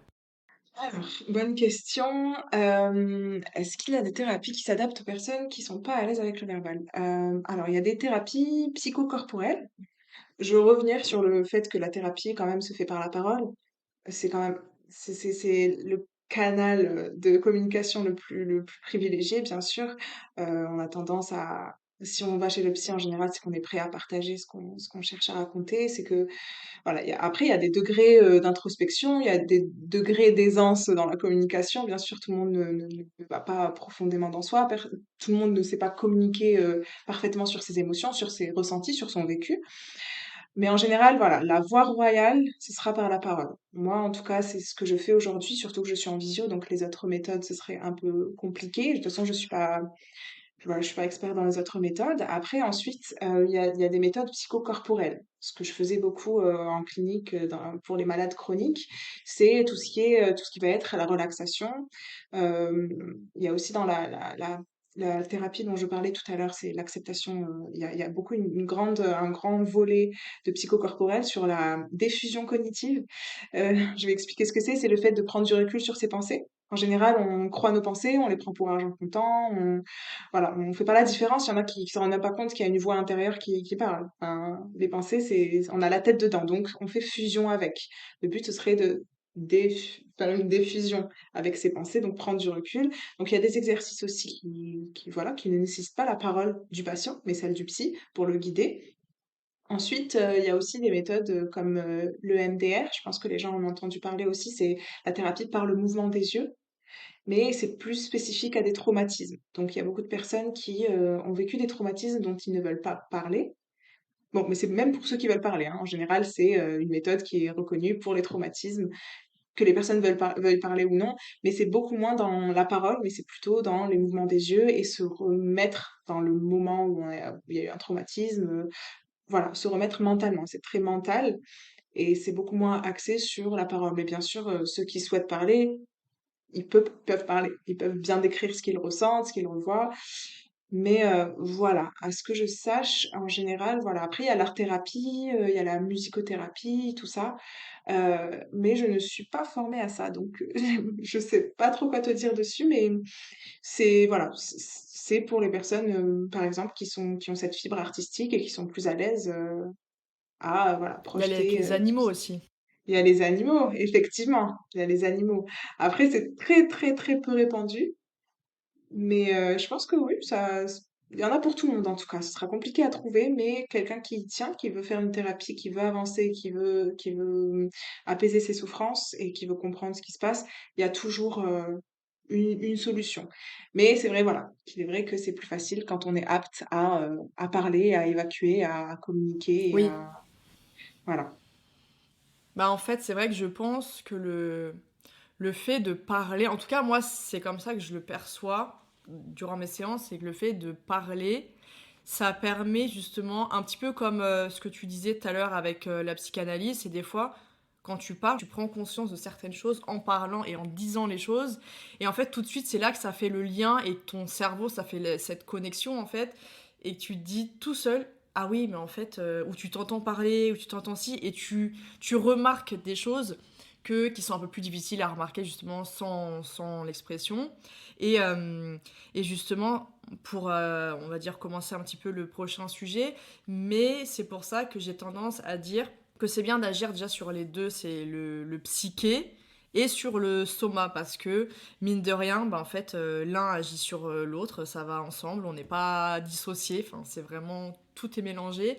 Et donc, moi, ce que j'ai, en tout cas, après, je sais pas si c'est une erreur ou pas, moi, c'est comme ça que j'ai tendance à procéder. Pour des personnes qui vraiment sont bloquées, il y a des personnes avec bah, je pense que tu le sais très bien, des personnes, quand des fois, elles ont des trop gros traumas, elles sont complètement bloquées, pétrifiées, elles peuvent pas se remémorer, elles veulent pas surtout en parler ou quoi que ce soit. Donc il peut y avoir vraiment des réels blocages. Et c'est vrai que moi, pour ces personnes-là, j'ai tendance à leur recommander d'envisager tout ce qui va être thérapie, qui va agir sur la somatisation, donc au niveau du corps. Donc il en existe plein, avec la microkiné qui est la plus connue et je crois la seule qui est validée scientifiquement. Mais après voilà, toutes les techniques de déblocage corporel au niveau des émotions, donc ça après il y a plein de techniques qui existent. Et du coup après ça peut déjà commencer à libérer. Moi je sais que ça m'est arrivé plus d'une fois durant des séances comme ça, où les larmes sortaient vraiment. On sentait qu'il y avait quelque chose qui se débloquait et qui sortait. Et même des fois, à ouvrir la parole. Moi, ça avait commencé comme ça ouais, après mon burn-out. J'ai commencé à faire des massages du ventre, Chin Tsang, dont je parle tout le temps sur le podcast, qui est vraiment la libération émotionnelle. Et en fait, après la première, deuxième séance, mais vraiment, elle a bougé quelque chose et vraiment j'ai senti les larmes et après j'ai senti le besoin de parler. Et une autre fois c'était avec une chiropraticienne et pareil elle me débloquait, elle voyait qu'il y avait tout un côté qui était bloqué et elle me disait voilà fais ci, fais ça, machin. J'ai vrai que j'avais un blocage et à partir du moment où j'ai fait ce qu'elle m'a demandé, je me suis effondrée en larmes. Pourquoi je ne sais pas, il devait y avoir une expression, il y avait un truc bloqué dans le corps. Et en fait à partir de ce moment, je me suis effondrée et là pareil j'ai senti que ça s'était débloqué, ça m'a facilité pour parler. Donc c'est pour ça voilà, je sais pas si c'est quelque chose que tu recommandes, mais c'est vrai que moi c'est ce que j'ai tendance à faire et à recommander, que ce soit via le podcast ou via mes programmes et tout, de vraiment pour les personnes qui ont un réel blocage, de peut-être commencer par le corps, de libérer déjà le corps, et des fois juste ça permet petit à petit de pouvoir aussi libérer après la parole. Donc ça peut être aussi une piste pour celles et ceux qui seraient vraiment très bloqués. Et donc justement, on vient à ce fameux psychosomatique. Voilà, les auditrices, auditeurs ont l'habitude, mais j'aimerais avoir ton point de vue, toi, en tant que psychologue, justement, du lien psychosomatique qui existe, parce qu'il y a beaucoup de personnes aussi bien dans le monde médical hein, que autres, qui vont renier ce lien, ou alors qui vont le remettre en cause, voilà, disant que c'est des fois des trucs sortis un petit peu tirés par les cheveux, hein, si je puis dire.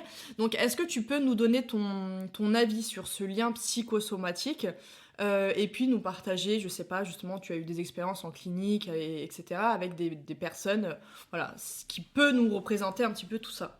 D'accord, ouais. J'aime beaucoup le côté psychosomatique dans la psycho, même si voilà, à la fac, on n'a pas de matière ou de prof spécialisé dans ça parce que c'est un courant, c'est quelque chose qui est très nouveau. Aujourd'hui, on a encore une grande dichotomie mentale et physique qui est largement acceptée. C'est le courant voilà, privilégié aujourd'hui. C'est le médecin pour le corps, le psy, les psychiatres pour le cerveau. Et voilà, on est OK avec ça apparemment, mais moi personnellement, c'est quelque chose qui me parle énormément puisque j'ai déjà fait de l'eczéma, je connais plein de gens qui ont fait des réactions voilà, physiques suite à des gros stress, suite à des burn-out. La dépression, on sait que on est fatigué, on a mal un peu partout. Ça, c'est des exemples simples qui montrent moi qu'il y a un lien indéniable. Je comprendrai jamais les gens qui ne voient pas ce lien entre les deux. Ensuite, à des échelles un peu plus grandes, il y a eu des courants qui se sont basés sur ça. Il y avait les type A, type B, c'est des personnes, il y a différents types de personnes avec différents risques de maladies. Mais ça a été, assez controversé. Donc aujourd'hui, on l'utilise plus vraiment. Mais par exemple, je crois que le type A, c'était, en général les personnes, colériques, qui vont vite, qui s'énervent rapidement, qui sont toujours dans toujours irritables et ça, en général, on prédirait qu'il y ait plus de risques d'accidents cardiovasculaires, voilà, de troubles cardiaques. Mais voilà, ça a été, assez controversé et mis de côté. Mais de mon expérience, voilà, je vais pas citer, je citerai ensuite mon auteur préféré sur le psychosomatique, mais de mon expérience, je vais pas faire de raccourci, bien sûr, mais en clinique, j'ai fait de l'oncologie. Donc, j'ai fait 6 mois en oncologie et j'ai pu voir les patientes qui se ressemblaient beaucoup, en fait. Les problématiques des patientes Ouais. se ressemblaient beaucoup. Elles avaient un point commun, c'était le cancer comme maladie, mais en termes de personnalité, ça se répétait beaucoup. C'était des personnes en général qui prenaient énormément de responsabilités dans la famille, qui étaient toujours la personne qui était au service de tout le monde, voilà, qui étaient très impliquées et qui prenait plus qu'elle ne pouvait en termes de responsabilité et de devoir et qui avait voilà vraiment cette morale du devoir et de je dois subvenir aux besoins de tout le monde, quitte à me surcharger. En douleur chronique aussi, c'était surprenant parce qu'encore en oncologie, là c'est assez biaisé parce que il y avait que je voyais les patientes qui demandaient à me voir. Enfin, je dis patientes parce que 99,9% étaient des femmes. Ouais. Je rencontrais les patientes qui me disaient qu'elles voulaient voir une psy, donc ça peut être biaisé, mais en maladie chronique à l'hôpital, c'était obligatoire. Donc il y avait hospitalisation de jour, donc les personnes ayant des maladies chroniques, des douleurs chroniques inexpliquées par la médecine aujourd'hui, telle qu'elle est, sont obligées de voir un algologue et puis une psychologue en une matinée. Donc ils sont obligés, donc je vois tous les patients qui sont admis en hôpital de jour. Donc à ce moment-là, c'est un peu moins biaisé. Et pourtant, on a un type de personne qui revient toujours. Et ça, c'était plutôt, ce que j'ai remarqué, c'était plutôt les personnes qui n'avaient pas de limite, en fait, qui ne disaient pas non, qui étaient très exigeantes envers elles-mêmes. Donc, voilà, c'était quelque chose qui était très, très, très, très, très redondant, au point où voilà, j'ai adoré cette expérience puisque c'est un peu un domaine qui me plaît énormément, dans lequel je me retrouve et j'adore aider les patientes avec ce genre de problématiques et on a fait énormément de travail avec ces patientes, c'était un pur plaisir. Mais voilà, pour dire que c'était quelque chose qui revenait souvent et c'était pas juste les personnes qui voulaient voir une psy, hein, c'était vraiment. Il y a aussi les traumatismes aussi. Il y a des recherches qui se font en ce moment sur le lien entre le trauma et les douleurs chroniques. Et c'est quelque chose que j'ai pu voir. Voilà, la partie trauma, dès qu'on aborde le trauma, je suis sûre à chaque fois à 90% qu'on va bien me parler d'une chose très forte. En général, c'est soit des accidents, soit des agressions de tout genre. Mais il y en a très, très, très, très souvent. Et du coup, par rapport au médecin généraliste que j'aime beaucoup, c'est un médecin canadien, Gabor Maté. Je sais pas si tu vois ou si les auditeurs et Non, je auditrices le connais pas connaissent. du tout et je vais noter. Ah, ok. Donc Gabor Maté, c'est un médecin généraliste canadien, mais c'est vraiment le précurseur du psychosomatique, du trauma. Et c'est pas un psychologue, donc il a peut-être un peu plus de légitimité pour les autres. Mais ce qu'il dit est très, très, très intéressant. D'ailleurs, je recommande le livre qui s'appelle Quand le corps dit non. Cordinon, je suis en train de Ouais. regarder, ouais. Ah, voilà. Ben, c'est un livre très, très, très, très intéressant et pour moi qui est révolutionnaire et qui fait le lien vraiment entre les personnes qui ne mettent pas de limites, qui disent toujours oui, qui ont du mal à s'affirmer et les maladies qui en découlent.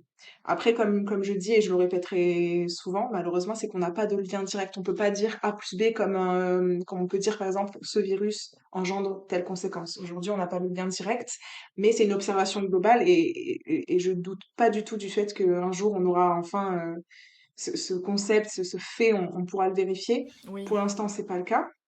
Mais voilà, il part du fait que les personnes qui se protègent pas de l'extérieur, enfin qui disent pas non, qui ne posent pas de limites, qui s'affirment pas, ont tendance à avoir une immunité plus faible parce que pour lui, l'immunité, ça marche comme, c'est les limites du corps, c'est ce qui nous protège des nuisances extérieures.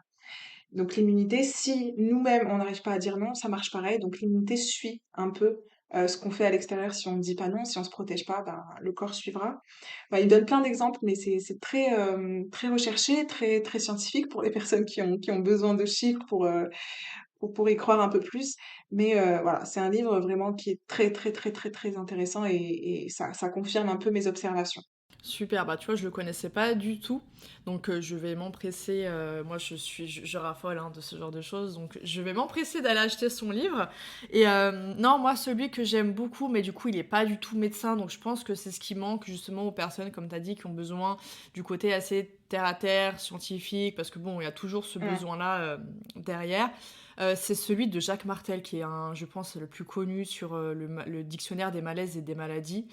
Et Ouais. chaque symptôme, jamais, quand je te dis jamais, c'est pas tombé pile poil. Mais même avec des clientes et tout, que j'ai en consultation, quand il y a des petites choses qui reviennent, etc., je dis franchement, là, je le vois et quand je lis justement la description, ah, la personne, elle se reconnaît directement, ou alors on voit qu'elle est tout de suite émue parce que ça a vraiment touché quelque chose. Non, non, c'est vraiment super. Je l'aime trop. C'est ma Bible, on va dire, en psychosomatique, en symbolique émotionnelle. Après, il y a plein d'autres livres qui ont été faits sur le sujet, mais j'avoue que c'est celui, j'ai jamais été autant satisfaite que ça. Donc, c'est pas la même chose. Là, on est vraiment sur un dictionnaire avec voilà, chaque mot correspond à telle chose à l'intérieur. Qu'est-ce que le corps essaye de nous dire. Je vais m'empresser d'aller voir. Et encore une fois, c'est un Canadien aussi. Donc, visiblement, ils ont l'air d'être très, très ouverts là-dessus.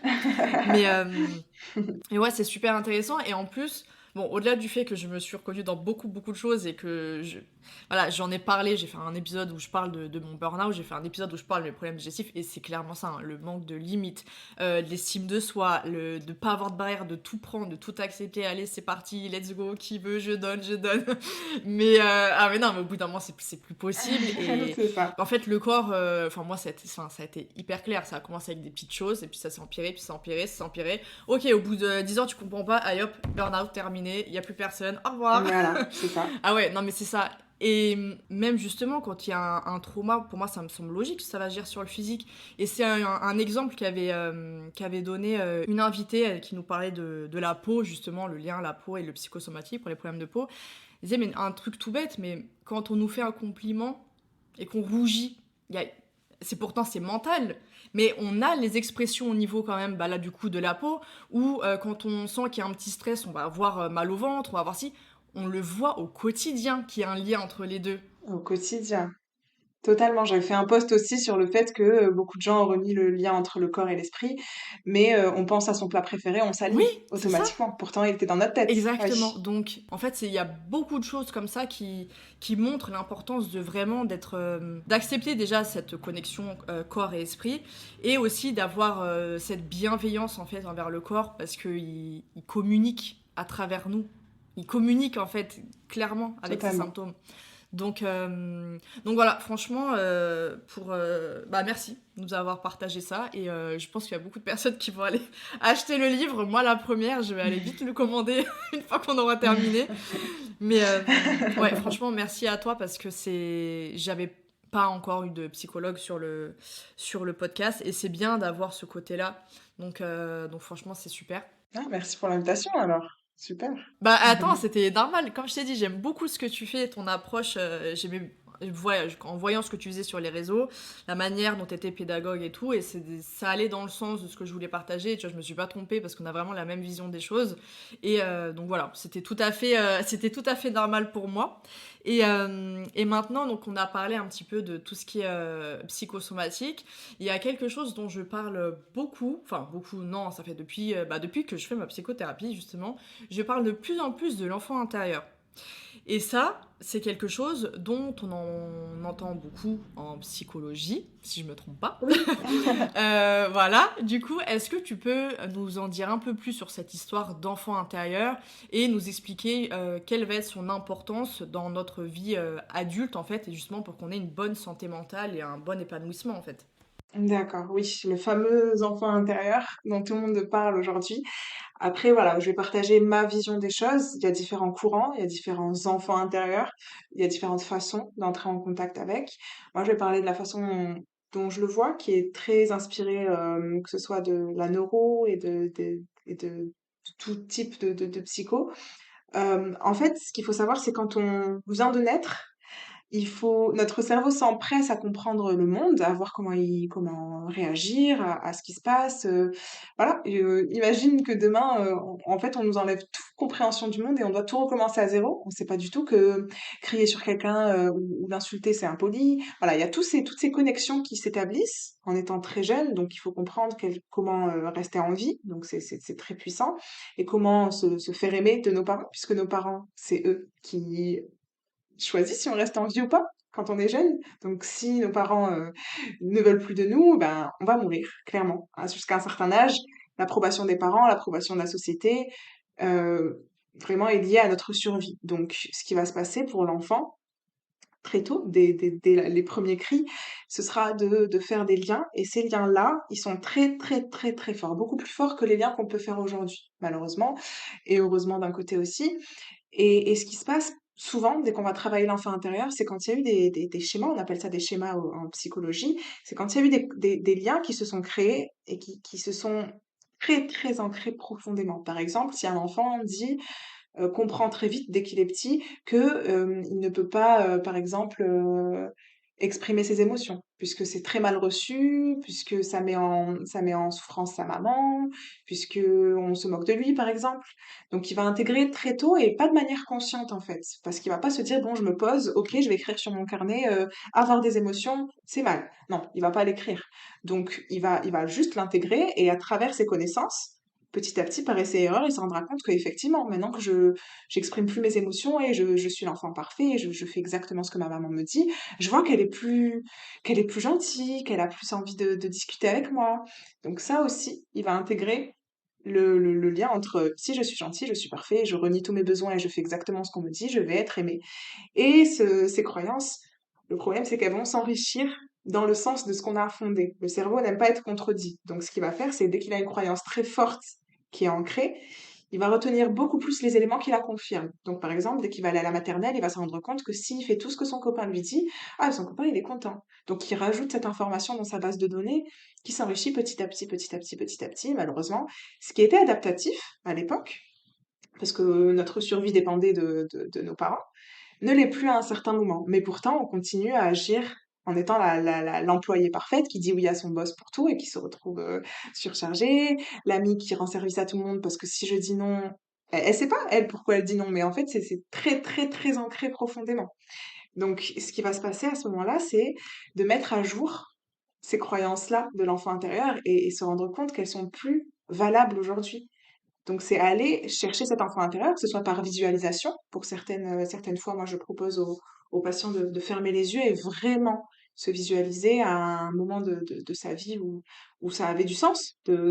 J'étais gentille, donc on m'aimait plus. Et aller un peu le projeter aujourd'hui ici et se rendre compte que ça n'a plus de sens aujourd'hui. Mais on peut lui parler à cet enfant intérieur, on peut avoir une conversation, et en général, ça ne rate jamais.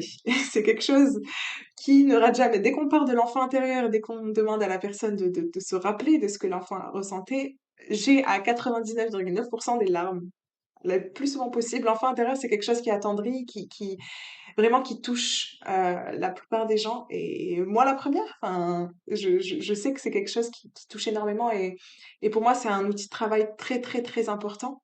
Et puis certaines thérapies comme l'ICV, c'est pas, on ne dit pas, on n'appelle pas ça spécialement l'enfant intérieur, mais on va un peu mettre à jour à travers les dates, à travers le parcours de vie, mettre à jour un peu tout notre conscient et inconscient, tous nos croyances, tous nos schémas, et un peu les mettre à jour et d'actualité. Donc quand on disait que le corps, il est toujours là pour nous protéger, oui.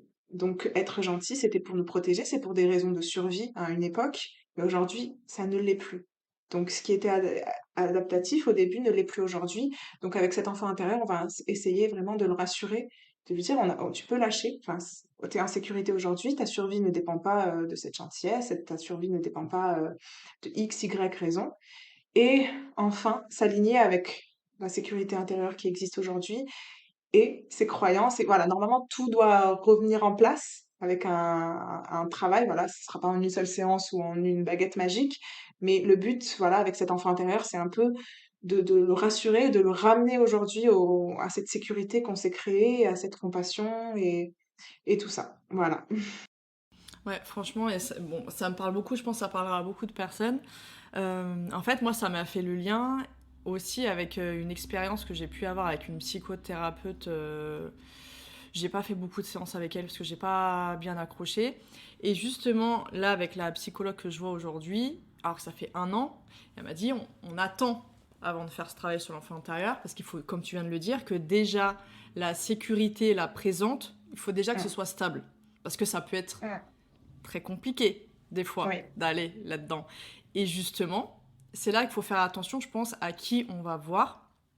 Parce que, pour en venir à cette psychothérapeute avec qui je n'avais pas accroché, elle m'avait fait cet exercice de visualisation où je devais me remettre dans un moment où j'étais jeune, justement. Et dis-toi à quel point le corps, et c'est là je ne savais pas à quel point c'était incroyable cette connexion, mais pendant l'exercice, allez, quelques minutes après, j'ai commencé à avoir la tête qui tourne, j'allais tomber dans les pommes, j'ai commencé à vomir. Mais quand je te dis que j'ai vomi, mais Waouh. vraiment, et j'ai fait un malaise. Waouh. Imagine-toi à quel point, et je pense qu'en fait, mon corps, mon cerveau ne voulait pas, c'était pas du tout le bon moment pour lui. Et vraiment, il m'a montré que c'était trop, en fait. Et c'est là où je me rends compte qu'il faut vraiment y aller, comme on l'a dit tout à l'heure, en douceur avec le corps, et qu'en fait, il fait Mm. des choses pour nous protéger. Même les Mm. amnésies aussi, les fameuses amnésies, il y a des événements qu'on Oui. a oubliés comme par magie, entre guillemets, mais non, non, c'est juste que si on les a oubliés, c'est pour une très bonne raison. Et que des fois, à force d'aller vouloir fouiller au moment où le corps n'est pas prêt du tout, le cerveau il le sait dans tous les cas, mais où le corps n'est pas prêt à revivre ça, ça peut faire beaucoup de dégâts. Et comme quoi, il faut vraiment tomber sur la bonne personne et aussi aller selon comment le corps il réagit et l'organisme il réagit pour nous dire ok là c'est bon, on peut passer à l'étape supérieure, on peut aller creuser un peu plus et pas aller directement. Moi je sais que c'était au bout de 3 séances qu'elle m'avait fait cet exercice là. Franchement, bah, c'était la dernière fois, hein, je suis pas retournée évidemment. Ouais, Ça m'avait tellement j'imagine, oui, oui. traumatisée que et j'étais tellement Oui. mal après. Alors que tu vois, ma psychologue d'aujourd'hui, au bout d'1 an, alors que je la vois quand même très régulièrement, on n'a toujours pas creusé certaines choses. Parce que Mm. voilà, en fait, c'est ça, c'est d'y aller tranquillement et de faire étape par étape et déjà de stabiliser, en tout cas, elle, c'est ce qu'elle m'expliquait, de stabiliser Mm. le présent pour que justement, si l'enfant intérieur a besoin de venir récupérer un peu de sécurité, il la trouve en fait et pas que tu trouves dans un présent où t'es déjà pas bien. Si t'es pas bien, genre dans tous les sens, ça peut être, ouais, Ouais. ça peut être compliqué quoi.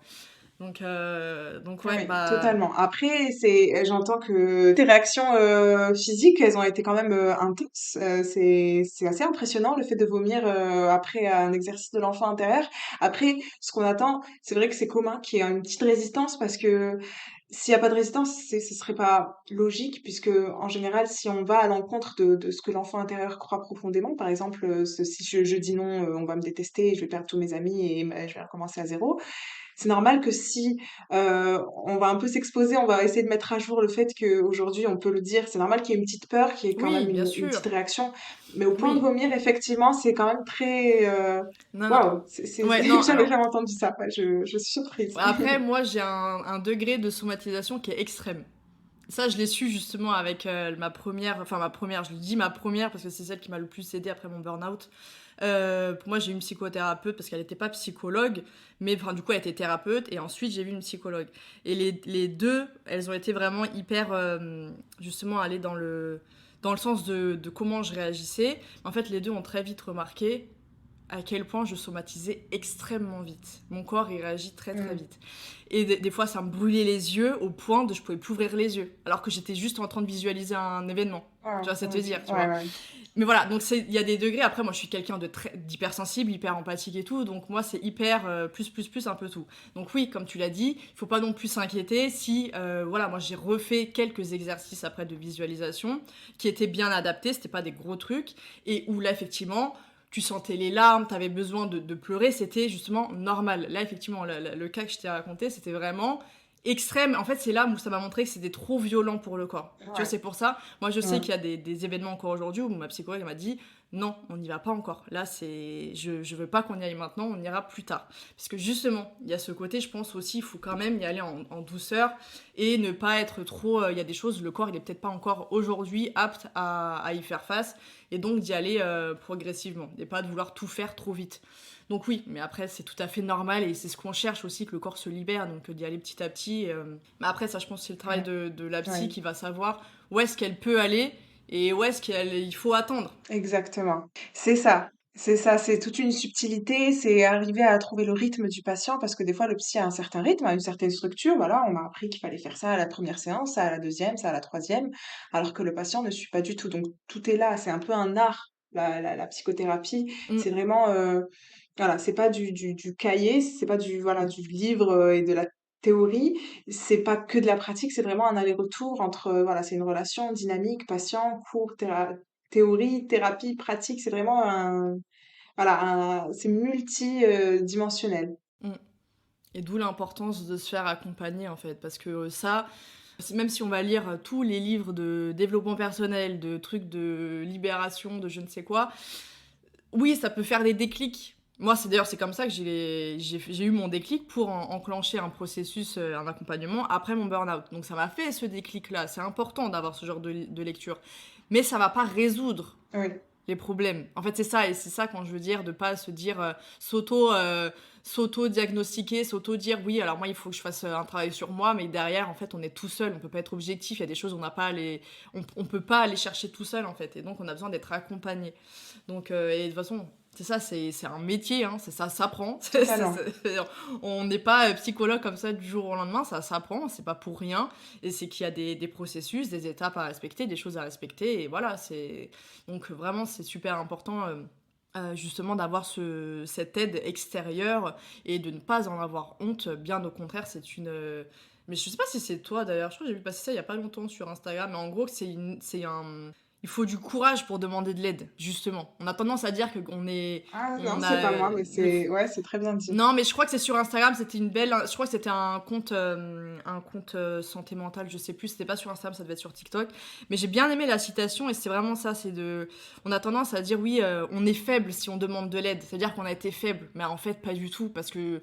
Et je confirme que c'est le moment où au final on est le plus vulnérable, donc il faut être vraiment courageux pour demander de l'aide en fait, et C'est ça. d'admettre que ok, là on peut plus et il faut demander de l'aide à quelqu'un, hein, tout simplement. Donc Oui. voilà, et je voulais, on va aller progressivement vers la fin de cet épisode passionnant. Mais justement, pour les personnes qui nous écoutent, quelle est l'action ou une petite routine ou voilà, des petits conseils que tu peux donner, que tu peux leur donner, qu'elles peuvent mettre en place dès maintenant pour prendre soin de leur santé mentale? Alors, ben, comme on disait tout à l'heure, par rapport à la santé mentale, moi, j'aime bien un outil que Phil Stutz, c'est un grand psychiatre américain, vraiment c'est un des plus connus, qui considère toujours qu'on peut toujours travailler sur 3 aspects. Il l'appelle les forces de la vie. 3 aspects. L'aspect, physique, bien sûr, on parle de psychologie, mais depuis tout à l'heure, on dit que c'est lié, donc effectivement, ce serait physique, ce serait, lui, il cible 3 choses dans le physique, ce serait le sommeil, le sport et la nutrition. Mais tout ce qui est l'alimentation, voilà. Ces 3 aspects, si on les met bien en place, déjà on s'assure, toujours un peu plus de positif dans la santé mentale. Après on parle de santé mentale, de tous les jours. Je parle pas ça guérira pas, un trouble bipolaire ou autre chose. Oui, Ça, c'est juste pour améliorer sa qualité de oui, vie, bien sûr. Ouais, mentale au ouais, ouais. quotidien. Mm. Ensuite, il préconise de travailler sur, le social, en fait, l'aspect social. Dans cette société, on a tendance à oublier que l'humain est fait pour être, pour former des liens tout le temps, tous les jours. Il n'est pas censé être isolé. Vraiment, c'est toutes les études, vraiment, c'est incroyable. Toutes les études qui ciblent le bonheur, qui travaillent sur pour qu'est-ce qui rend heureux. Et ben, les conclusions sont ni l'argent, ni autre chose. Et c'est vraiment l'importance de faire partie de quelque chose, faire partie d'une relation, Mm. de créer des liens, d'être attaché à des personnes. Donc, ce qu'il recommande, c'est de ne pas hésiter, de dire aux gens qui nous entourent à quel point on tient à eux, de prendre des initiatives, voilà, d'appeler quelqu'un, de lui demander des nouvelles, de proposer de se voir, de se reconnecter avec quelqu'un avec qui on n'a pas parlé depuis longtemps, de s'inscrire à des associations, vraiment de faire partie d'une communauté. Et ça, on a tendance à oublier avec surtout la rapidité dans laquelle on vit, métro, boulot, dodo, on a tendance à vraiment sous-estimer ce côté-là. Et pourtant, ça a un énorme, énorme impact sur la qualité de vie. Après, ceux qui ont des collègues avec qui ils peuvent passer de bons moments, discuter, ça peut compter comme faire partie d'une communauté. Mais voilà, il y a un aspect aussi de ce côté-là. Et après, il y a l'aspect de soi-même. Bien sûr, c'est au bout de la pyramide. Enfin, il la dessine comme une pyramide. En dessous, il y a le corps. Après, il y a le côté social. Et ensuite, il y a le self, comme il le dit. Et c'est, voilà, prendre soin de soi, apprendre à se connaître, prendre des moments pour soi. Vraiment. Et c'est pas, voilà, bon, faire un masque, faire un bain chaud, c'est toujours bien. Mais c'est aussi se poser et s'écouter soi-même. Qu'est-ce que je veux? Qu'est-ce que j'ai tiré de bénéfique d'aujourd'hui? Qu'est-ce que j'ai appris aujourd'hui? Qu'est-ce qui m'a déplu? Comment je peux arranger ça? Est-ce que j'ai bien exprimé ce que je voulais exprimer? Est-ce qu'il y a quelque chose qui me trotte? Est-ce qu'il y a quelque chose qui me dérange, que je sens que j'ai gardé en moi? Est-ce que j'ai fait assez de choses qui m'ont fait plaisir aujourd'hui? Donc pour lui, si on n'a pas, par exemple, l'argent ou on n'a pas le temps de voir un psychologue, en attendant, ça peut que faire du bien de travailler ces trois aspects-là. J'imagine que c'est des choses que les auditeurs ont déjà entendues, mais mais combien d'entre nous on prend vraiment le temps de travailler sur ces trois choses de manière quotidienne? Très, très, très peu. Ça, je confirme et oui, alors pour l'aspect, bah, là, je trouve que ça revient de plus en plus maintenant les recherches sur le parce que sport et sommeil, santé mentale, ça fait un moment quand même, hein, qu'on le sait, ne serait-ce que par, voilà, la libération de tout ce qui va être neurotransmetteurs et tout ça. Mais par contre, c'est vrai que la nutrition, ça commençait à voilà, il y avait pas autant d'informations et c'est vrai que là, il y a de plus en plus de recherches qui datent de 2019, ça a commencé à partir de ce moment-là. Il y en a déjà sûrement d'avant, mais là, les plus grosses que j'ai trouvées, c'est à partir de cette date-là, où on parle de l'impact de la nutrition, parce que oui, on parle du ventre, mais aussi de la nutrition sur la santé mentale, et d'ailleurs, inversement, la santé mentale sur comment on va choisir notre alimentation, parce que Exactement. ça, Oui. on a tendance à beaucoup culpabiliser, à aller vers la fast-food, sauf que c'est peut-être que justement notre santé mentale ne nous permet pas de choisir autrement. Donc en fait, c'est qu'il y a un cercle vicieux justement à rompre. Donc oui, il y a un réel lien entre les deux. Et pour revenir sur cette histoire de social, donc c'est effectivement, ça fait partie des fameux besoins, l'appartenance à une communauté. Et ça revient, j'en avais parlé dans l'épisode sur les blue zones, les populations centenaires, qui ont des principes communs, alors qu'ils sont pas tous au même endroit. C'est des populations qui ne sont pas, il y en a à Costa Rica, d'autres Okinawa, en Grèce et tout. Et en fait, l'aspect communautaire, dans le sens positif, on n'est pas sur le côté communautarisme, Oui, mais non, dans le sens on péjoratif, s'entend. mais justement cette appartenance à une communauté, de venir aider, d'apporter des choses, en fait, d'être utile à la communauté, d'avoir ces liens. Il y a aussi la partie spirituelle qui rentre dans tout ça. Et ben en fait, ça fait partie, une partie majeure en fait, de ces fameux points communs qui font qu'aujourd'hui, ce sont des populations qui sont certes centenaires, mais en excellente santé, parce que c'est bien d'être centenaire, mais bon, il faut avoir aussi la santé qui va avec, et Ouais. l'épanouissement. Et en fait, tu vois, quand tu prends ce... Parce qu'ils ont l'aspect nutrition, sommeil, activité physique, ça c'est vraiment quelque chose qu'ils ont. La partie, bah, comme tu viens de le dire, par rapport au social, et même dans la partie plus liée à soi, parce que je pense que la spiritualité, c'est un mélange entre, après ça dépend quelle est notre spiritualité, mais c'est un mélange entre lien social, parce que souvent on appartient à une communauté qui a la même spiritualité, et en même temps Ouais. avec un lien qui nous est propre à nous directement. Donc au-delà de ça, il y a aussi le côté, en fait, ils sont très portés, par exemple je pense à Okinawa et le fameux Ikigai japonais, où ils sont très justement dans Oui. pourquoi on est là, notre mission de vie. Et ça, c'est vraiment le jeu, en fait, ma place là, sur cette terre. Qu'est-ce qui m'anime, dans quoi je vais m'épanouir. Et donc ça reprend bien, et en fait ça revient à ce que j'expliquais tout à l'heure, tu sais, quand certaines sont focalisées sur juste l'aspect nutrition. Pourtant je suis conseillère en nutrition, je fais énormément j'aime énormément ce sujet-là, mais par contre jamais j'irais dire juste en ayant une alimentation saine, parfaite, tu vas résoudre tous tes problèmes. Parce que c'est faux, en fait. C'est faux, il y a tellement de choses à côté.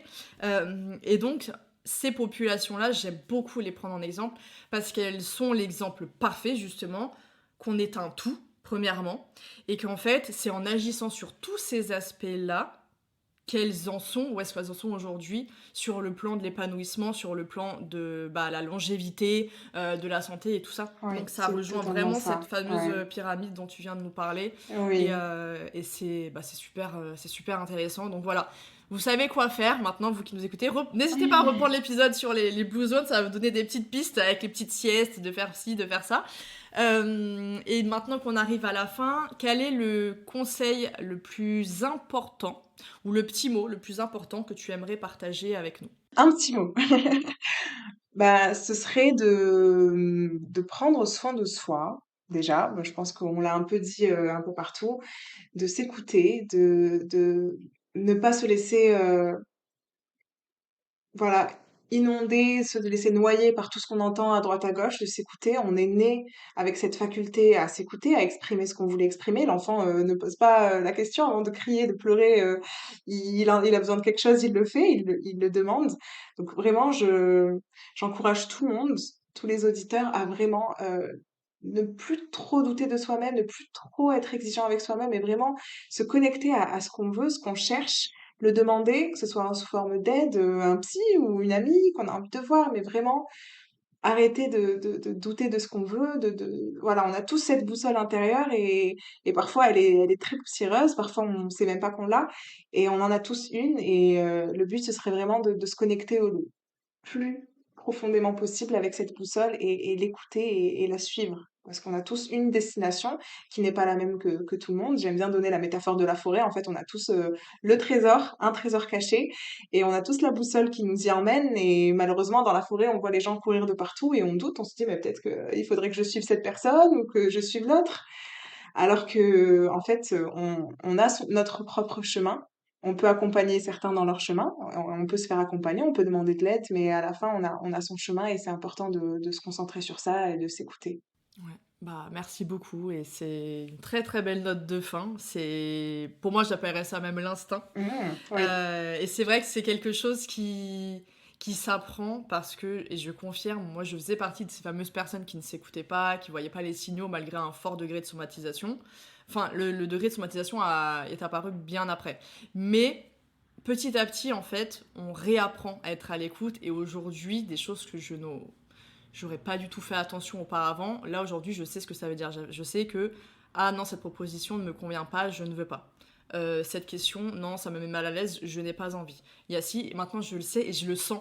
Il y a vraiment mon corps m'envoie le signal, soit dans la poitrine, soit dans le ventre, soit n'importe, et je le sens. Et ça s'apprend, ou ça se réapprend plutôt, parce qu'effectivement, comme tu l'as dit, on le savait déjà avant. Et sauf qu'après, il y a eu des schémas qui ont fait qu'on a arrêté un petit peu de s'écouter, on a tendance à trop demander si on a le droit et machin, mais ça c'est mal vu de faire ci, de faire ça.